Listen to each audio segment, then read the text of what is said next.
Recording in progress.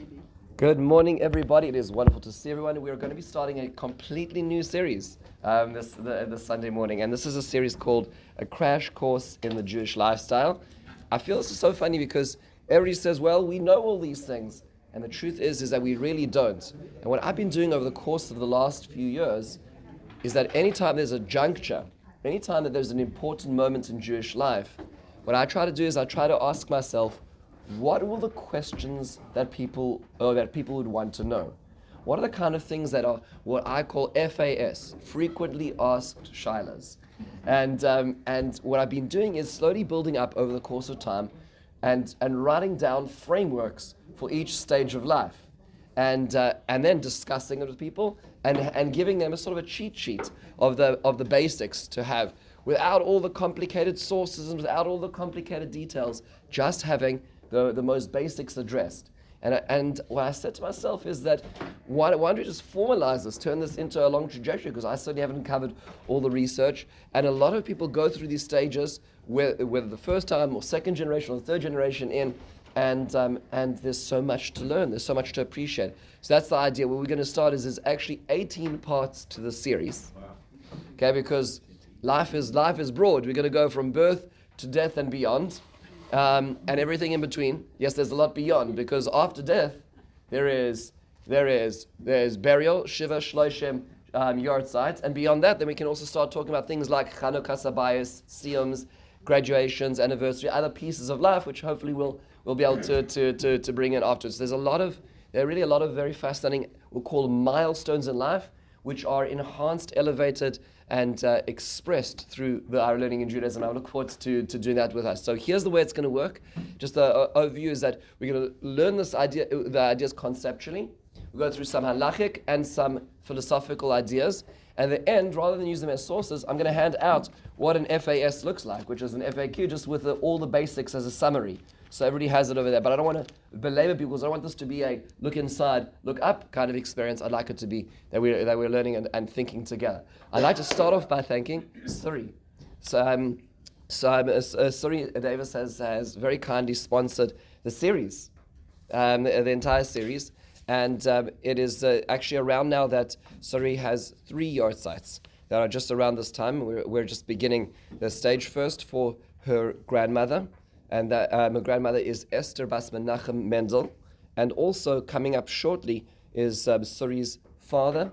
And also just the day afterwards, or the day before, is her grandson as well. So just a whole life cycle. The whole life cycle of family. And in commemorating Suri's grandmother, Esther, Bubby Davis, just a little bit of perspective is, and this is it's so important, especially for those 5 Townses who've been here for many years, can appreciate that she was a person who was in the 5 towns many cycles back, before it became what it is today. And she was a person who was really the Tomchei Shabbos in the 5 towns at the time, before it became popular. She didn't drive, but what she'd do is she'd make the chicken. She'd make the chicken soup, the potato kugel, the sponge cake, all the Shabbos accoutrements, and she would put it into a grocery wagon and walk it to all the parts of the community and deliver it, and that's obviously set the stage for much of the incredible chesed for those of us who live here and appreciate where that comes from. There were many founding fathers and mothers of this community, and one of them was Bubby. Nishmasa Eden Mesheva Lichte Gegan Eden. We're going to let's start. So we'll start at the beginning, a little bit of philosophy, a little bit of questions, and then back to philosophy as well. So really, if we're going to focus on birth, it's fascinating.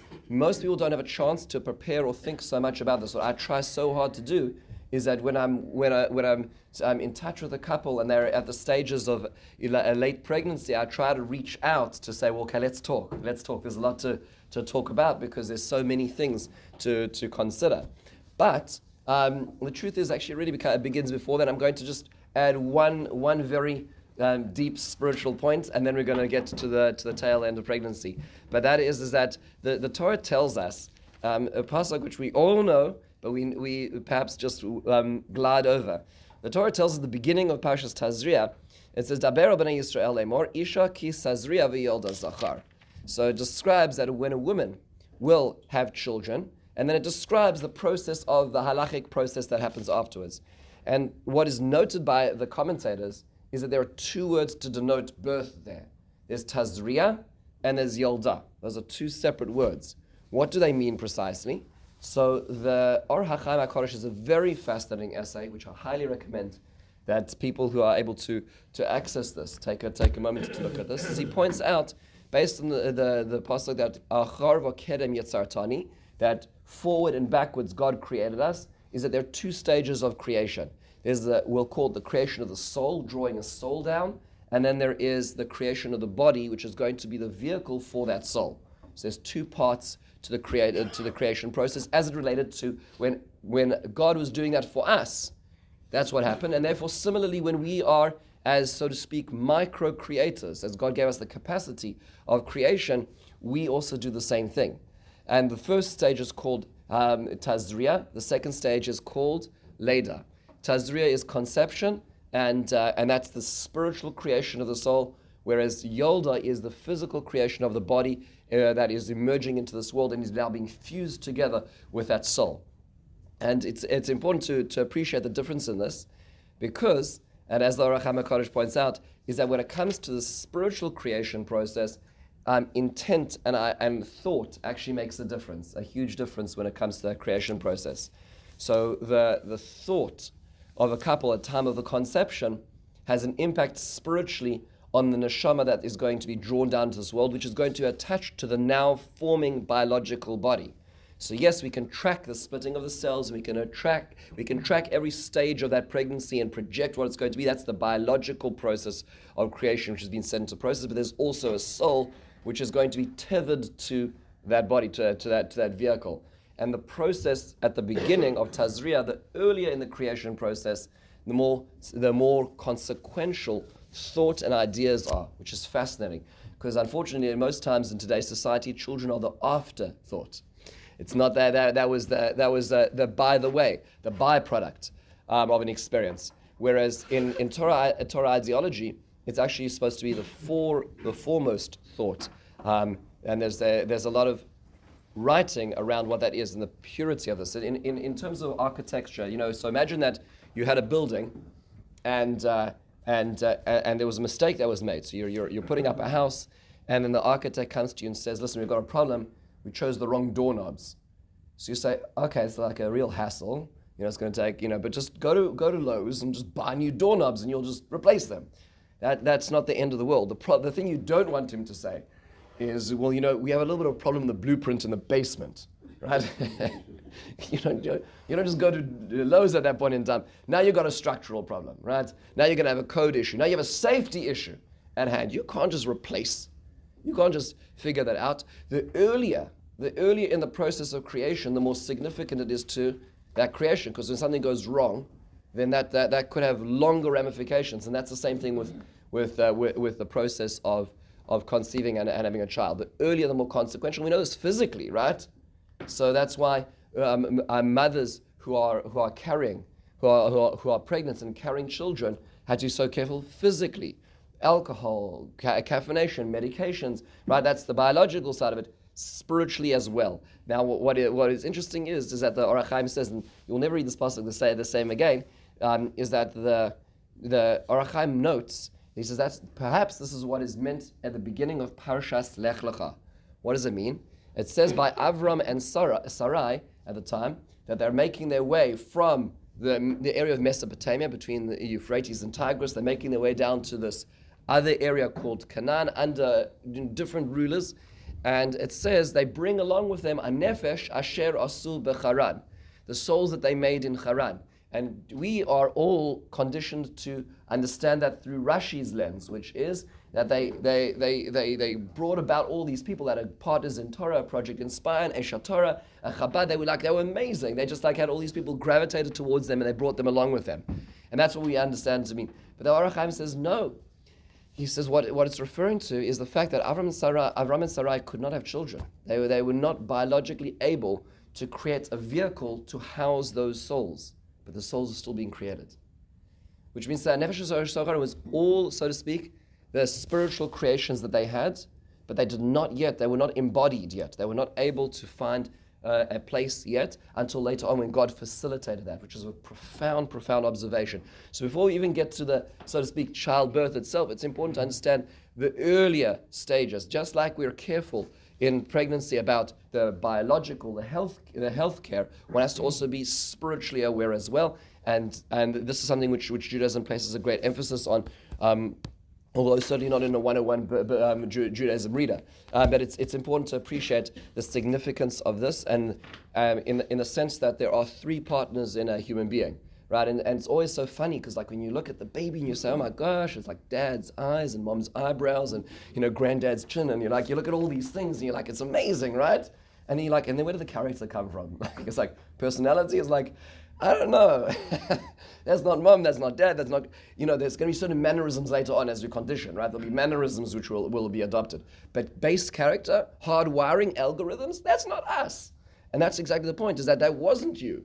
Character is a function of the soul. And the soul was not you, that was God. The question is, what are you drawing down into this world that it's going to be attached? That you're going to have to steward that soul to become who it is, but you don't have too much control of what we'll call the hard wiring. Environmentalism, yes, you're going to provide the ultimate environment, but that depends on this idea over here. So now, that's so to speak a precursor to this whole process. It's important to appreciate this, because this is not just at the end of the process. Now, when you start figuring things out, so the question is, are there prayers to be said during pregnancy? Now, the answer is, of course there are. Of course there are, and the more that young people go through this process, the more vulnerable they realize they are, and certainly one should pray. But are there specific prayers? And the truth is there are actually. So there are a number of tehillim which are recommended, and I shall put them out in the FAQ or FAS at the end, where there's a whole bunch of tehillim which are to be said. But also the Chidah, Rav Chaim Yosef David Azulai, wrote many centuries ago a number of specific prayers to be said at the end of the first trimester, the beginning of the 9th month, and then during active labor as well. What's interesting is the way he framed it was the husband praying on behalf of the wife, right? So it's framed as in that, certainly in active labor that makes sense, but it certainly doesn't have to be that way. It's not specifically on your husband oriented. It's about certainly the wife, and that's the most powerful, most potent prayer. But just to give you a sense of some of the ideas that are included in them, I'm going to hand this out at the end. At the end of the first trimester, the words that he includes are, he says, let it be that the pain of pregnancy is going to be lightened. It's a very difficult process for many. It should be your mercy. This pregnancy should be in health.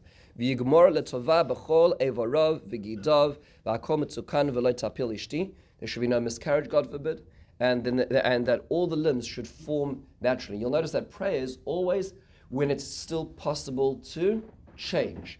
As the Mishnah says in Brachos, you can't daven to have a male or female at the stage, right? Because that's a done deal, right? So that's not something which, but at this critical process of formation and growth, that is something you can pray for, because there's a lot that is still at stake while we're around 12 weeks in. As you're entering the 9th month, then the prayer becomes more intense, and with all the introductions and epilogues, we add on over here the Taled ben Akel.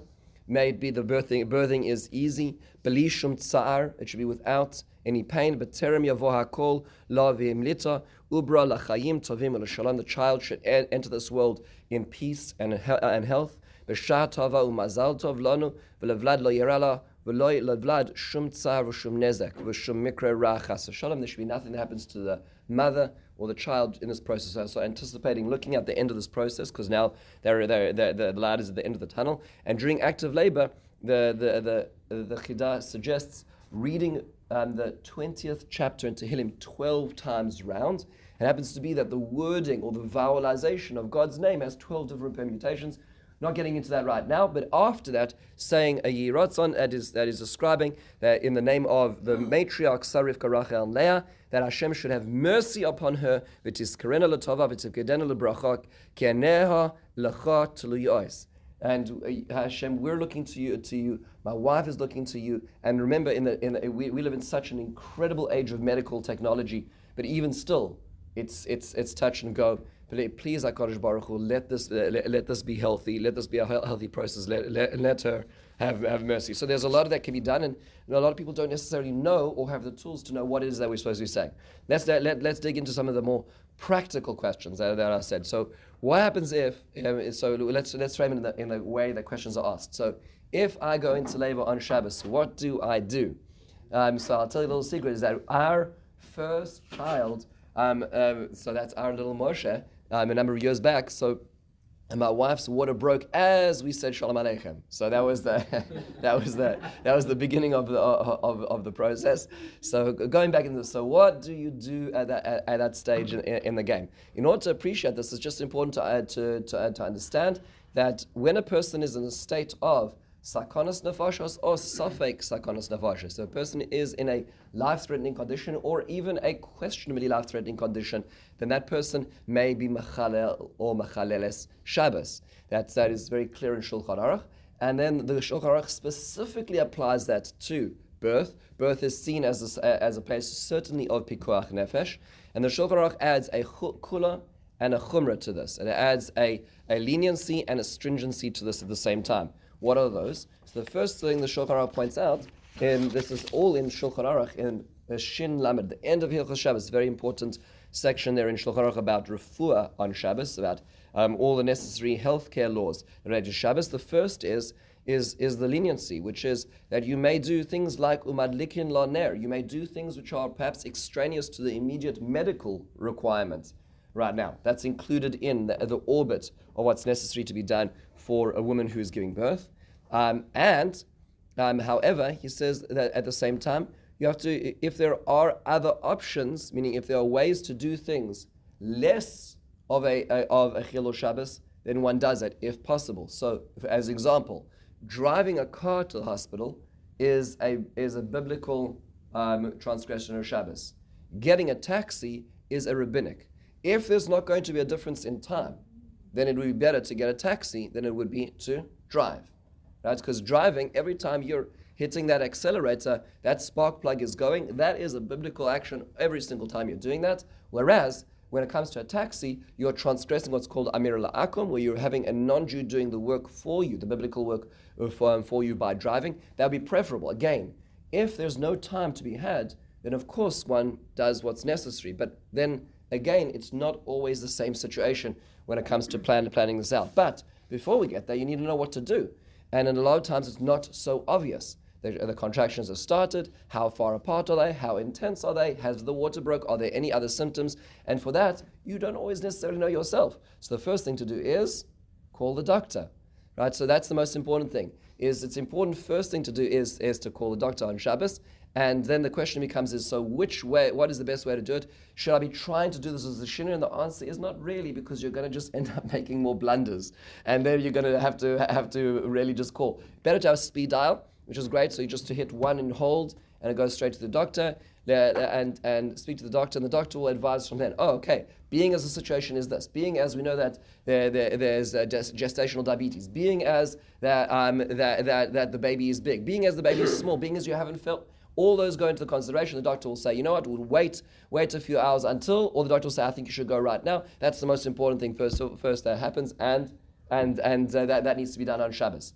Now, technically speaking, if you look at the Shulchan Aruch, the Shulchan Aruch says certain benchmarks, 3 benchmarks as to when it is that a woman enters the category of a cholah sheyesh bo sakana in order to facilitate getting to the hospital. However, today with all the complexities and with our knowledge, which has now made it more, it is important to realize that even at an early stage where perhaps a woman is not in active labor, she just doesn't know what stage she's in yet, then at that point in time she should call the doctor certainly, who will advise as to what the next stages are. And so if he says, just keep walking and call me when, then at that point in time she's not in a cholah sheyesh bo sakana yet, but then she'll wait until that point. Why could she call? The answer is because she's certainly in the case of cholah sheyesh bo sakana, where rabbinic laws are suspended in that case. That's the call. and then she would wait until the time the doctor advises, or if she feels that there's something wrong, or she feels that there's an urgency herself, would go to the hospital, and then that's when the whole process starts as well. So what about the husband? Now, husbands, generally speaking, are kind of like left-hand shoes when it comes to this whole process. They're very useless in this whole process. But nonetheless, so what should the husband do during this process? Is he allowed to go to the hospital? The answer is for sure. And part of that is because part of kol tzracheh, which is a concept in halacha, of all the needs of that person, is having somebody there to advocate and to support at the same time. You cannot be in this health system today without an advocate. It's dangerous for a person to be in a hospital by themselves. And certainly a person who's going through active labor. Now, there might be an add-on. There might be mom, doula, right? A sister. There's other people who might also be there as well. But if it's going from the house or the apartment and husband is over there, he should be going with her, not separately, because the Chilul Shabbos is on her behalf, and the needs of her needs are going together with him as well to the hospital as well. So the question is there a preferable way to get to the hospital? So when the time comes, the answer is yes. Yes, it should certainly be a taxi, not not driving. If again time dependent, there's some times where it's you get to the hospital and so it's half an hour from there, and that's you don't want to be in that situation where you're going straight from triage into the labor and delivery. So, but assuming that things are progressing at a regular rate, and you get to the what's the preferable way of getting to the hospital? So today it's so much easier because we have Uber, right? And then there's a regular taxi, and regular taxis in a certain sense are getting harder to find. Technically speaking, it would be better to minimize Chilul Shabbos. So if one has the capacity to call up a taxi service before Shabbos, and one has a relationship with a taxi service, and calls up before Shabbos and says, look, how much does it cost to get from here to North Shore, to South Nassau, to Winthrop, to whatever it is that one is going to, and it's a $35 fee. So and one could have on speed dial that taxi company and say, I'd like to call tomorrow. When I call, I'd like to send a taxi of $35.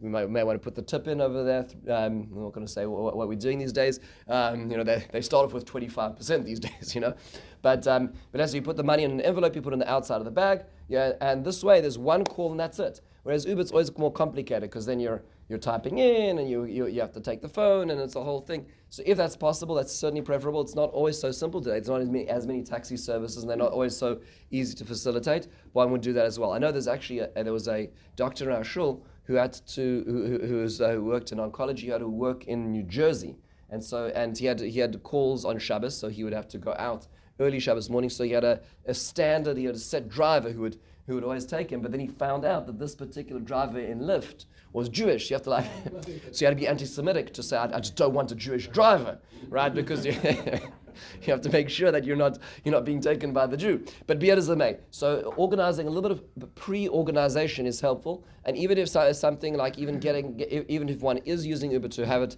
in one's address book as well already, just the simpler it is, the less to have to worry about later on is better as well. The question then is the following: what happens if husband is in shul and I go into in labor? This happens a lot of times, and around Yom Naraim this comes up a lot. So I'm worried that husband is going to be in shul and something's going to happen. So there are lots of ways of solving this issue, and one is that husband should daven more locally, so he should be more available. And if there's a neighbor who one can send, that's obviously preferable to be able to get a husband out of shul. And if things are looking like they are moving along, then maybe husband should daven at home if it's necessary. If that's a concern. Meaning, let's plan carefully. When this becomes more complicated is when you have longer davenings like Rosh Hashanah and Yom Kippur, and then she wants him to be davening. She wants to be davening, but she's concerned that then they become complicated. It becomes a little more complicated. It's a case-by-case basis. But I think some people just automatically take their phone. It's not so simple that's necessary if the one puts the correct checks and balances that are in place as well. Now, what should one bring to the hospital? So when it comes to the labor and delivery department, everybody knows what they need, right? So the slippers and the gown, everything else that's needed, that one should plan well ahead. Certainly once in the 9th month, there should be a bag which is ready to go. That's just a practical solution.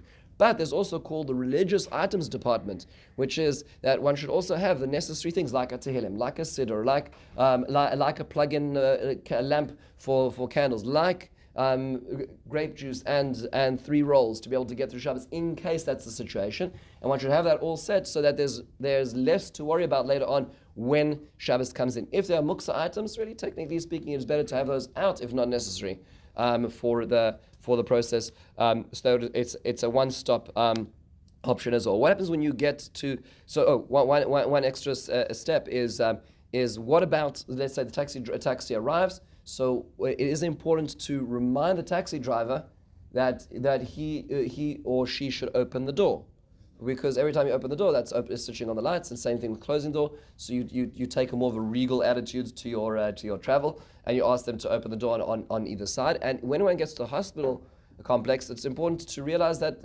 sometimes a hospital is not enclosed and therefore is not in the Eruv. And that being the case, you can't carry your bags out. So therefore, you would ask that the taxi driver if you wouldn't mind just helping us. We're a neighbor. If you wouldn't mind just bringing them into the hospital as well to avoid that issue. On this side, if one's in the suburbs and there's an Eruv, great. If one's in the city and one's in an area where there's not an Eruv, one will have to have that on the other side as well in order to be able to facilitate that as well.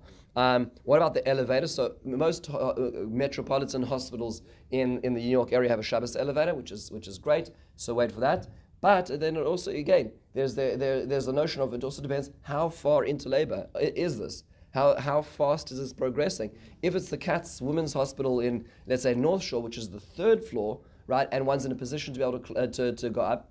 Don't use the Shabbos elevator. If we're talking about something which is the labor is progressing, this is just not possible right now, or the floor is too high, then use the Shabbos elevator. If there is no Shabbos elevator, the Shabbos elevator is out the Shabbos. So what does one do? It would be best to wait for another patient, and one can assume another patient in the hospital is a chodesh sheyesh b'sakana, that's why they're there. And you wait for them to go into the elevator. And of course, most polite people these days will ask what number, and you're allowed to respond what number it is, but it would be better to wait for another patient going up in such a situation as well. Of course, if there's a immediate need and there's that the situation doesn't exist, it would be better. One can go in the elevator and hit with a shinoi, but that so to speak, there's a triage. There's stages over here of preparation. Signing documents. So these days they've got the thing called the hospital tour, right? So you don't just go to hospital. You go and visit it a few months in advance, and they show you where everything is, and they take you on a tour, and there's a dedicated person. It's a whole thing. And so going to hospital today is much more planned than it used to ever be. And that being the case, so at that point in time, you say, what are the documentations that you need from me already? So pre-sign everything. Most of the documents can already be submitted. However, there are certain things that need to be signed then, and that's not always so simple. Sometimes you can convince the staff that we can't. It's our Sabbath. Is it possible to do this afterwards? And they'll be lenient. But a lot of times, for legal reasons, the hospital will not be willing to go in that direction. That being the case, so you have a choice to make. And if the choice is getting medical services or not, then one may do it, but it would be better to sign that with a shinoi. So taking the pen, let's having it protrude from backwards from one's hand and sign upside down, right? Would be preferable in that case if it's in order to facilitate starting the process as well. What about my phone in the hospital? So it depends. Again, if one's stuck with Uber, then it's probably a good idea to have the phone in the hospital. But if it's just so to make it easier afterwards, that's not necessarily a reason, right? There are ways to cope with getting back from the hospital afterwards. They do have phones in hospitals. It is possible to figure out things without it. And so it would be better not to, if it's just for the after as well. If there are perhaps needs like that might be immediate, as an example, let's say one's going to the hospital, and the doctor one's seeing, the OBGYN needs to be called, and they have privileges, but they might want to wait until such a time that the labor has reached a certain point to drive in, then one should take it because that's for the needs of the chola at that situation. If that's not the case, the doctor's going to be there or is just not going to be there, and there's no specific we'll call medical gain at that point in time. Harder to require that because that's not the immediate needs of the person who's sick. What about taking showers? So that's for sure that all the so to speak comfort needs of going through labor and delivery are allowed, certainly during the process of active labor. This is a tricky one, which is harder to explain and harder to do, and that is contact between husband and wife. So this most people are not aware of. is that when a woman is in active labor, at a certain point, that she turns into a state of nida, and the husband and wife cannot have physical contact. When is that stage? So one of two options is that either when she's not able to walk again, but usually that's not necessary to even get to that point, is when there's bleeding, and there's lots of bleeding, right? So at that point in time, she would be in a state of nida, and the husband may not be in contact with, which requires planning, because first of all, it's the time when one would want to be most supportive and holding hands, and to be helping in such a way, which is why again in Judaism it pays if there's going to be a doula or is going to be somebody else who can fulfill that we'll call physical support role, whereas the husband with the emotional support role. These are important things to plan ahead, because there will be such a time, which also dictates another important piece, and that is, where is dad standing? So it's important that it's a husband and a wife who are, when they're in a stage of separation because of being in a state of nida, the husband may not be looking at the woman when she is immodestly dressed, and so watching the birth directly is not appropriate for the husband. The best case scenario would be for the husband to be behind the bed, by the head of the bed, as well as things are set up, if possible, if that is a possibility as well. And this requires dexterity, requires planning and discussions beforehand, so as to understand that there's as much support as is possible, but there's also limitations in that as well.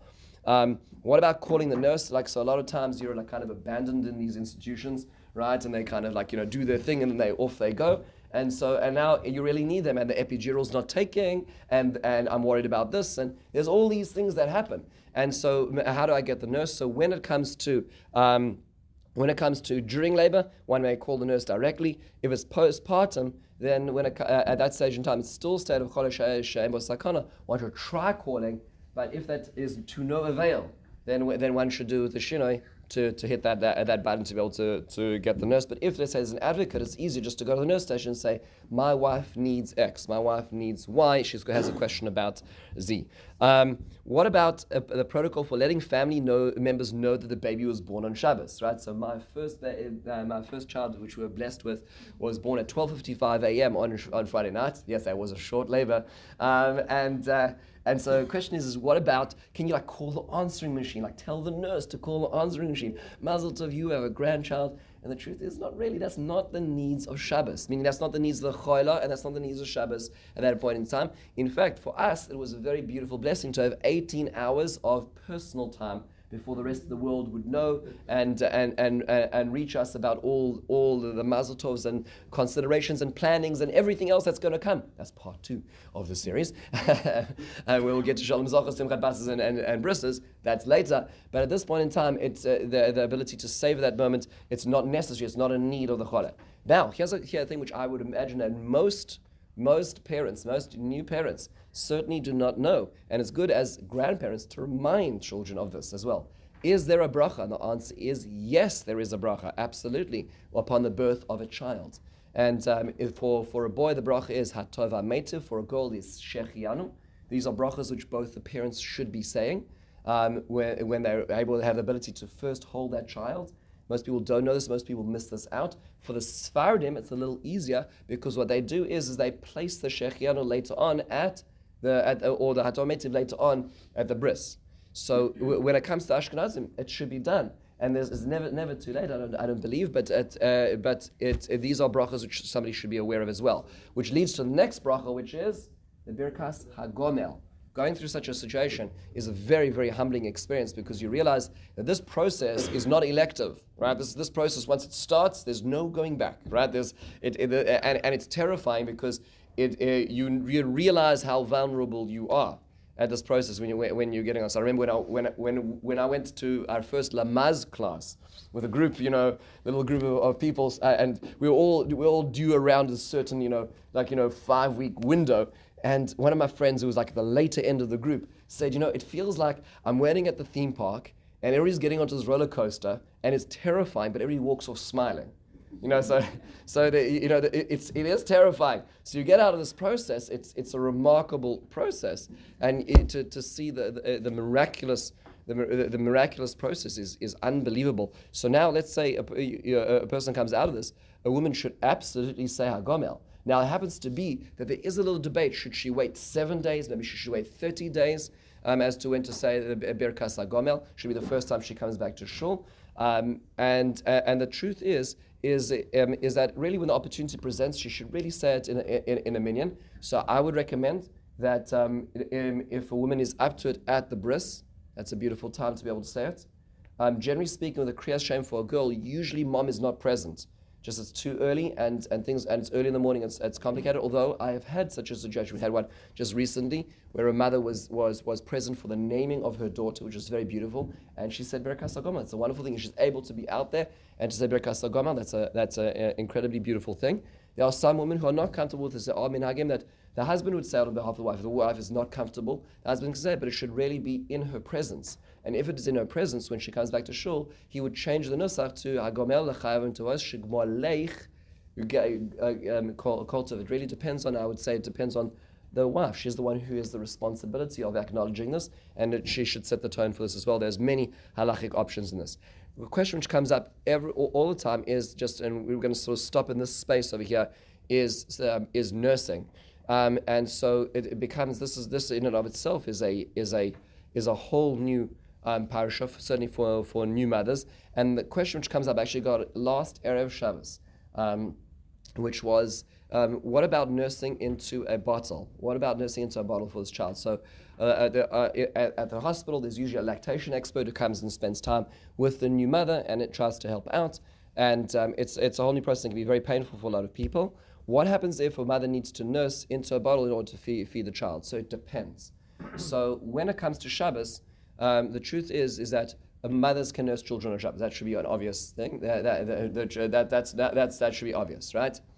But the question is what happens when one's not nursing the child? One's nursing into a bottle, into a container, and for whatever reason. So reason number one could be is the mother is not nursing, whether it's a choice or just she cannot, or there's issues, and so the baby's now on formula, and the mother is now pumping in order to A, alleviate pressure, or B, to store as well, for the child as well. So how does this work? So it turns out that actually nursing itself, nursing not for the child directly, is actually a transgression of dash, right? Which is one of the prohibitions on Shabbos, if it's not directly for the child. So it depends. So if it's a situation where mom is not nursing and it's mostly formula, but she's also freezing freezing the milk for the usage in the coming weeks, and she's going to be going back to work in 6 weeks, and she wants to have a supply. In that case, that would not be allowed on Shabbos. Like, you've done the rest of the week, but she's not allowed to nurse to store on Shabbos. If the situation is she wants the baby to have mother's milk, but the baby is having trouble with lactating, the baby itself cannot attach at the beginning, and so therefore it needs to be through the process of bottle, but she does not want to use primarily formula. She wants to use her milk for the baby's sustenance. Then in that case, it is all right, because it's essentially a vehicle to nursing the baby on Shabbos itself. So that being the case, that would be the decision. And this is always a difficult one, because let's say it's the former of those options. The baby has enough to get through Shabbos, but it's difficult to waste milk, because after all, that's going to be a store, which is going to be very helpful later on. That part is not allowed. Shabbos is not allowed to be used to building up a stock. And so in that case, it would have to be it would not be allowed to store it. Why would she be able to nurse into a bottle if she's not feeding on Shabbos? That would only be allowed if it's to disengorge herself, because the pain and the pressure of the buildup of milk. Then she would have to do it, but she would have to throw that out. What some suggest is put like a little bit of dish soap into the bottle so that it automatically spoils, so that you're not going to be storing that milk on the process of Shabbos if it's not directly for the baby. If it's the baby on Shabbos, that's fine. If it's for afterwards, it's not fine to be done on Shabbos. How does one do that? So there are three options, of course. One is by hand. That's just to release the pressure. That's not very efficient. There's hand pumps, which are fine on Shabbos, and there are machines. And machines are actually allowed in this situation, but the way it should be done is the machine should be set up on a timer. So whatever the interval is, a 3-hour timer, and it's set to go on. So it's 9 o'clock, it's 12 o'clock, it's 3 o'clock all the way throughout Shabbos. and so the machine is going to go, and it's attached to the machine is going to go on at every interval for, let's say, the half an hour or however much is necessary. So in such a case, the woman should attach the equipment before it goes on. So one plans one Shabbos in such a way, and then in that way one can nurse in a more efficient way and be able to, if that's going directly to the baby, great, and if not, it's going to that milk is going to be disposed of and not used as well, just for the sake of the mother to keep her milk as well. So a lot of different, we'll call little nuances that relate to this particular stage in halacha, which a lot of things are not talked about. I'd like to conclude our learning today with a observation which is made by Rabbi Jonathan Sachs, which I think is really a really profound observation, which is that in the Torah, if you carry on reading as we started with Parshas Tazria, that if we're not going to address the Tumah and Tahara stages after postpartum. There's a lot to talk about there, but there is a korban of yoledes. A woman who gives birth brings a korban in the times of the biblical era. She will bring a korban, and it seems to be that a lot of the commentators understand that to be as some form of kapara. And the question is, a kapara? She has just brought life into this world. What in the world is she? Why does she have to bring a korban? A korban is usually some form of debt or guilt. Why is that the case? So the classical commentators have many suggestions, and everything resonates with people differently. Rabbeinu Bachai and the Klayako, for instance, suggest that this relates back to the state of being in a post-Eden world, right? So we all live in a state of complexity. We'll call creation 2, after the sin in Eden. So in that reality, men are punished when living in the state of bezeas apecha toch alechem, and the so to speak, the Eden 2 or the creation 2 when it comes to women is betzar tel dibonim, is the pain of childbirth. So we're commemorating, this is the so to speak actualization of what happened in Genesis 3. That's going back all the way back then. This is the pain and the difficulty of this process is going back to that stage. That's what Rabbeinu Bachai says over here. It's a state of being which we hope will be changed as we enter, so it's back to creation 1 in the future. Ibn Ezra says that on a more psychological note, is that we'll call it certainly in the pre-epidural days, when a woman is going through that amount of pain, there are going to be thoughts that go through her mind is like, never again. Never again. It's funny because that's around the 2-year mark, because you start forgetting, and you start saying, oh, they're so cute and they're wonderful. They start talking now, and you're like, oh, this is wonderful. You forget. Thank God we forget, right? But during that process itself, in that immense pain, then at such a time, thoughts might go through a person's mind saying never again. That itself is a negativity to the fact that one would never want to be in such a situation again. Ibn Ezra says that it's a reframing or a kapara for that as well. The Ramban says no, it's nothing to do with kapara at all. This is an expression almost of the Hagomel, the ultimate Hagomel, which is, thank you, Hashem, for allowing me through this process to come out the other end to be a life giver. Thank you, HaKadosh Baruch Hu, for allowing me to be able to do this. That's what the korban is about as well. The Sforno says, no, it's when a person goes through this process, it is supremely physical, right? It is supremely an experience of the material. And one needs to recalibrate one's life, that it's not just about the physical childbearing, but it's about the spiritual upbringing of this child. And the korban is there to, so to speak, reacquaint us with the other aspect of this life, which is meant to be. It's not just physical survival as well.